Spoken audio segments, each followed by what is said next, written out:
রানী Phuleshwari simple লাইফস্টাইলে তোমাদের অনেক অনেক স্বাগত জানাই। আজকে মার্চ মাসের 18 তারিখ। তোমরা সকলে কে কেমন আছো? আশা করি যে যেখানেই আছো ভালোই আছো, আমিও ভালো আছি। এখন বাজে 9:10। এখন থেকেই ব্লগটা আমার শুরু করলাম। ভাত ডাল বসে গেছে, ভাত নাবিয়েও ফেলেছি। ডাল সেদ্ধ হচ্ছে, আম দিয়ে ডাল হবে। এই যে ভাত নেমে গেছে, এই যে ডাল সেদ্ধ হচ্ছে আম দিয়ে। ডাল আগে সেদ্ধ হয়ে গেছে, তারপর আম দিয়েছি, আম দিয়ে ডাল হবে।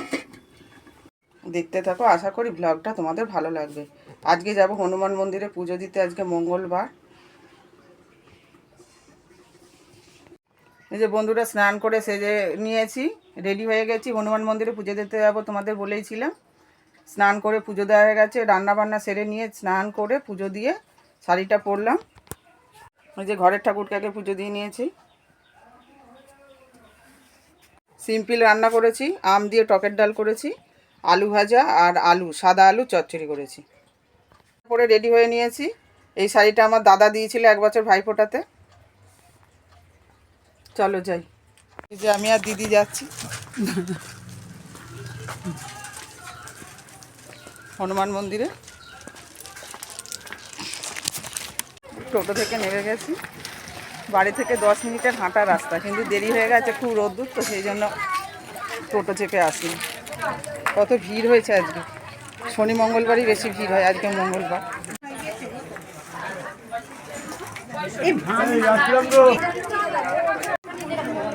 কত ভিড় হয়েছে, দেখো দোকানে সব কিনছে।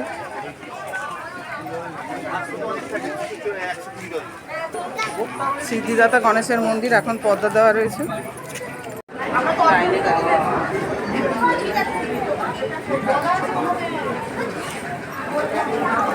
কুপন কেটে নিলাম, প্যাকিং করে নিয়ে যাব ভোগের জন্য। তাহলে সুবিধা হবে, ওখানে লাইনে দাঁড়াতে হবে, একটু দেরি হবে। কারণ হচ্ছে হনুমান ঠাকুরকে আগে ভোগ দেওয়া হবে, তারপরে পুজো শুরু হবে। ধূপকাঠি মোমবাতি জ্বালানোর জায়গা এটা। আগে মোমবাতি আর ধূপকাঠিটা জ্বেলে দেবো।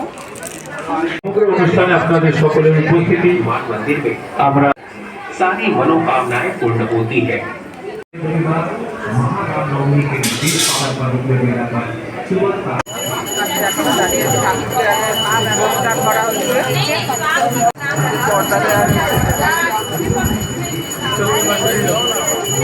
পুজো দেওয়া হয়ে গেছে, পুজো দিয়ে বেরিয়ে আসলাম। প্রসাদ খেয়ে এখানে পরিবর্তন করলাম। এবার মালসা ভোগ নিয়ে পাঠাবো।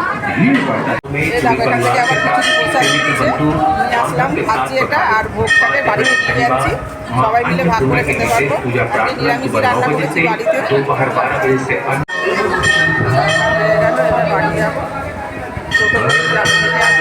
প্যাকেটে করে নিয়ে যাওয়া যাবে না, ছিঁড়ে যাবে। এখনো পুজো হচ্ছে, গান হচ্ছে, ভিড় হয়েছিল।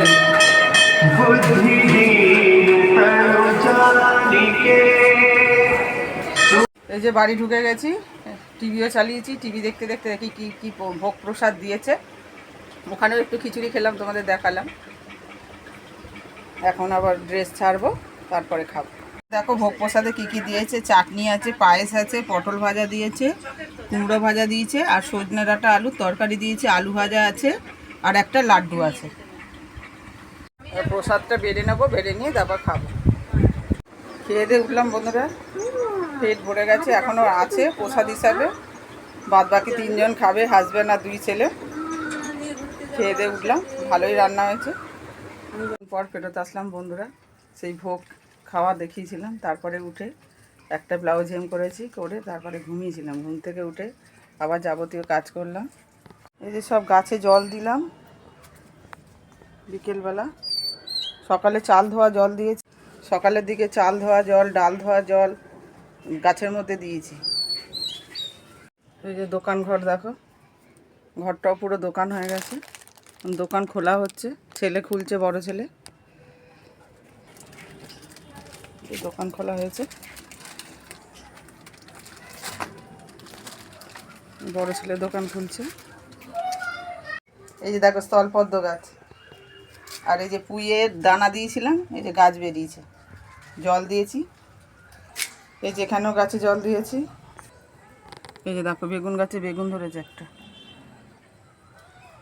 আর এই যে দেখো লাউ গাছ উপরে উঠেছে। চুরি বাসনও মেজেছি বিকেলবেলায়। অনেকক্ষণ পর ফেরত আসলাম বন্ধুরা, এখন বাজে রাত 9টা। দোকান এখনও খোলা আছে, আমাদের দোকান খোলা হয়েছে দেখিয়েছিলাম তোমাদেরকে। টিউশনি করা হয়ে গেছে, এখন ভাত বসিয়ে দিয়েছি, আলু সেদ্ধ দিয়েছি ভাতের মধ্যে, ভাত বসিয়ে দিয়েছি। এই যে দোকান খুলে বসে আছে, গান শুনছে।